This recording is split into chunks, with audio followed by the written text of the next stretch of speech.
Gua dan Toro berusaha menarik tangan Rai seperti tubuh manusia. Gua pertegas. Ternyata itu badan si Toro.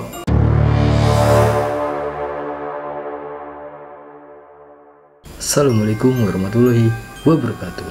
Welcome back to Parimin Story. Di kesempatan kali ini, gue bakal menceritakan sebuah perjalanan yang mistis. Akhir perjalanan angker Desa Sindet. Sebelum kita melanjutkan ke videonya, pantun dulu bray. Makan ketoprak dicampur ke dongdong. Jangan lupa subscribe, like, dan komen.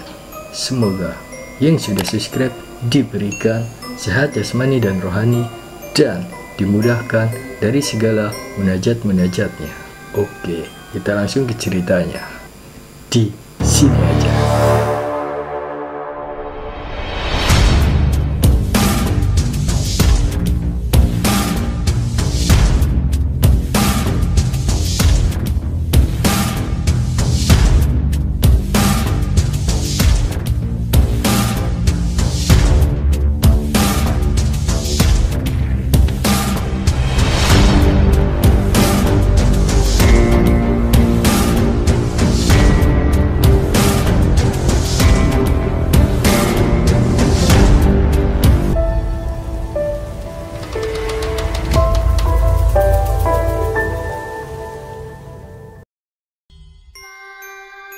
Singkat cerita, dalam keadaan sadar, kita berempat mencoba untuk keluar dari villa. Dalam keadaan tidak sadar, kita berempat mencoba keluar villa. Namun, betapa sangat terkejutnya kita saat sudah berada di luar villa. Suasana luar villa yang tadi tidak ada apa-apa mendadak berubah menjadi sangat angker sekali. Dari pintu villa, gue melihat perkarangan villa yang tadi hanya semak. Ternyata itu adalah area pemakaman. Bukan cuman gue, Toro, Rai, dan Anto juga menyaksikan ada area pemakaman mengelilingi villa. Astagfirullah, kok villa ini jadi dikelilingi kuburan? Kita harus keluar dari sini, ajak gue sama takutnya. Gak bisa Dam, lihat tuh, gak ada jalan keluar. Kalau gitu, kita ke dalam villa lagi. Anto bergerak ke dalam. Gua, Toro, dan Rai mengikutinya dari belakang. Tak berbeda dari suasana di luar. Di dalam villa yang tadi tampak seperti villa pada umumnya, sekarang justru sudah berubah menjadi tempat yang sangat angker sekali. Kamar-kamar yang tadinya terlihat ada, sekarang sudah tidak ada. Di dalam villa itu, sekarang yang ada adalah sebuah makam besar yang ditutup dengan kain semacam kelambu putih. Dan ada kembang-kembang yang menebarkan bau sangat menakutkan. Apa-apaan sih ini? Kok jadi serem gini ya? Akhirnya, kita hanya bisa diam di mulut pintu sambil sekuat tenaga membaca ayat-ayat suci Al-Quran yang kami hafal. Pokoknya kita harus keluar dari sini. Kalau enggak kita akan senasib sama Ara dan Arda, ajak si Toro dengan nada yang sangat menggigil. Ya udah lu jalan duluan aja, gue bilang begitu sambil mendorong badan si Toro. Si Rai, Anto ikut di belakang gua. Rai dan Anto ikut jalan membelakangi gua dan Toro. Kalian mau kemana? Dua teman kalian menunggu di atas. Terdengar suara yang sangat pelan dan berat mencoba menghentikan langkah kita. Jangan melihat ada yang ke belakang, jalan terus, perintah si Toro. Toro membuka jalan menghiraukan suara gaib yang tadi dengan melompati satu persatu makam. Gelapnya suasana membuat Anto yang paling di belakang tiba-tiba menghilang. Namun dari tempat gua, Rai dan Toro berdiri masih bisa mendengar suara Anto meminta tolong. Samar-samar dari kejauhan kita masih melihat badan Anto seperti sedang ditarik oleh kekuatan besar dari dalam tanah. Adam, Rai, lari! teriak Toro sambil berlari. Gua dan Ray dengan sekuat tenaga berlari sejauh mungkin meninggalkan villa dan area pemakaman itu. Tetapi entah kenapa kita seperti ini tidak menemukan jalan raya dan jalan desa yang tadi kita pakai untuk memarkir motor kendaraan kita. Kita berhenti sebentar sambil terengah-engah.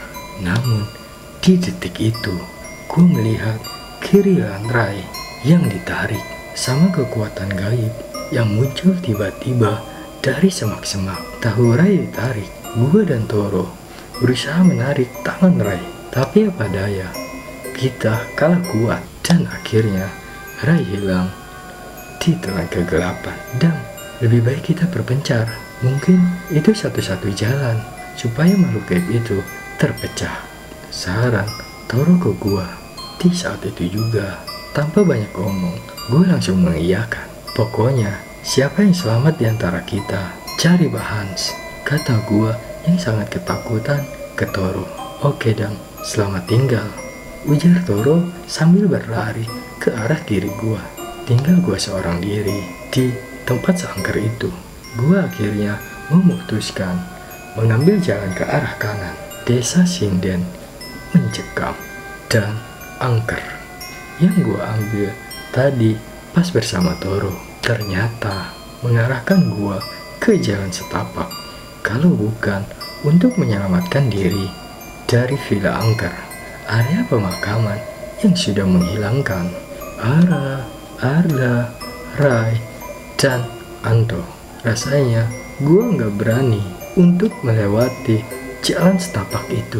Asli, jalan itu benar-benar seperti membuat gua berada di negeri antah berantah yang belum pernah gua lihat sekalipun di buku-buku atau di film. Sepanjang jalan setapak itu, gua mencium bau aneka rupa bunga, tapi yang paling dominan baunya bunga melati. Sekujur tubuh gua mulai merinding dan badan gua terasa berat untuk dibawa gerak. Gua lihat waktu, memang sudah mau azan subuh. Gua lihat juga baterai HP tinggal 10%. Hujan. Terdengar suara sebelumnya pernah gua dengar. Iko dalam hati gua sambil ketakutan. Kesini Jang, nyari sama nyanyi. Pelan-pelan terdengar suara tradisional Sunda mengiringi sesosok bayangan hitam yang menyebut dirinya Nyiko M dan mulai menari. Di saat itu gua takut bukan main. Gua coba menjauh dari bayangan hitam itu. Langkah kaki gua semakin berat karena jalan mulai menanjak. Tiba-tiba kaki gua kesandung. Gua tersungkur. Pas gua mau bangkit, benda yang membuat gua terjatuh. Pas gua perhatiin, seperti tubuh manusia. Gua pertegas. Ternyata itu badan si Toro. Astagfirullahaladzim, Toro, lu. Gua langsung pingsan saat mengetahui badan Toro sudah terkoyak-koyak, bersimbah darah. Saat itu juga, gak pikir panjang lagi, gue langsung menghambur, meninggalkan jasad si Toro. Pelarian gue akhirnya berhenti setelah jalan setapak yang sejak tadi gue telusuri terhalang oleh semacam bukit. Gue sudah gak bisa kemana-mana lagi, kecuali balik arah ke jalan semula. Saat itu juga, gue hilang akal. Mau kemana lagi? Dari tempat gue berdiri, bayangan hitam bukan cuma satu saja, tetapi ada 3 menuju ke arah gue. Yang di depan gue yakin kalau bayangan hitam itu adalah Nyiko M. Sedangkan yang 2 belakangnya gue nggak tahu itu siapa. Dengan ketakutan yang sudah sulit terbendung, gue akhirnya memberanikan diri untuk menantang sosok bayangan hitam yang sebentar lagi mendekat itu. Siapa itu? Menjauh dari gua. Gua nggak ganggu kalian. Jangan ganggu-ganggu gua. Gua berkata dengan sangat bergetar. Ujang tidak mengganggu, tapi kehadiran Ujang dan teman-teman Ujang membangkitkan lagi amarah kita. Kalian tidak layak ke sini. Ketiga bayangan hitam itu secara bersamaan masuk ke badan gua. Gua spontan ambruk dan tak sadarkan diri. Beberapa hari pasca peristiwa itu, hilangnya 6 karyawan swasta di sebuah perusahaan besar di Jakarta hilang di Desa Sinden.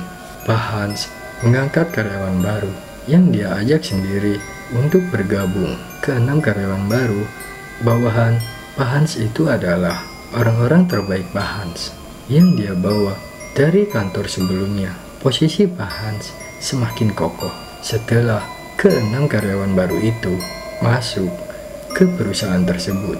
Sebulan kemudian, Pak Hans mendapatkan jabatan strategis dan berbagai fasilitas VIP. Oke, segitulah cerita dari perjalanan angker di Desa Sinden. Gimana menurut kalian? Komen di bawah. Sebelum kita berpisah, jangan lupa klik tombol subscribe, like, dan komen agar lu semua tidak ketinggalan video terbaru di Bariman Story. Salam misteri dari Bariman Story. Assalamualaikum warahmatullahi wabarakatuh.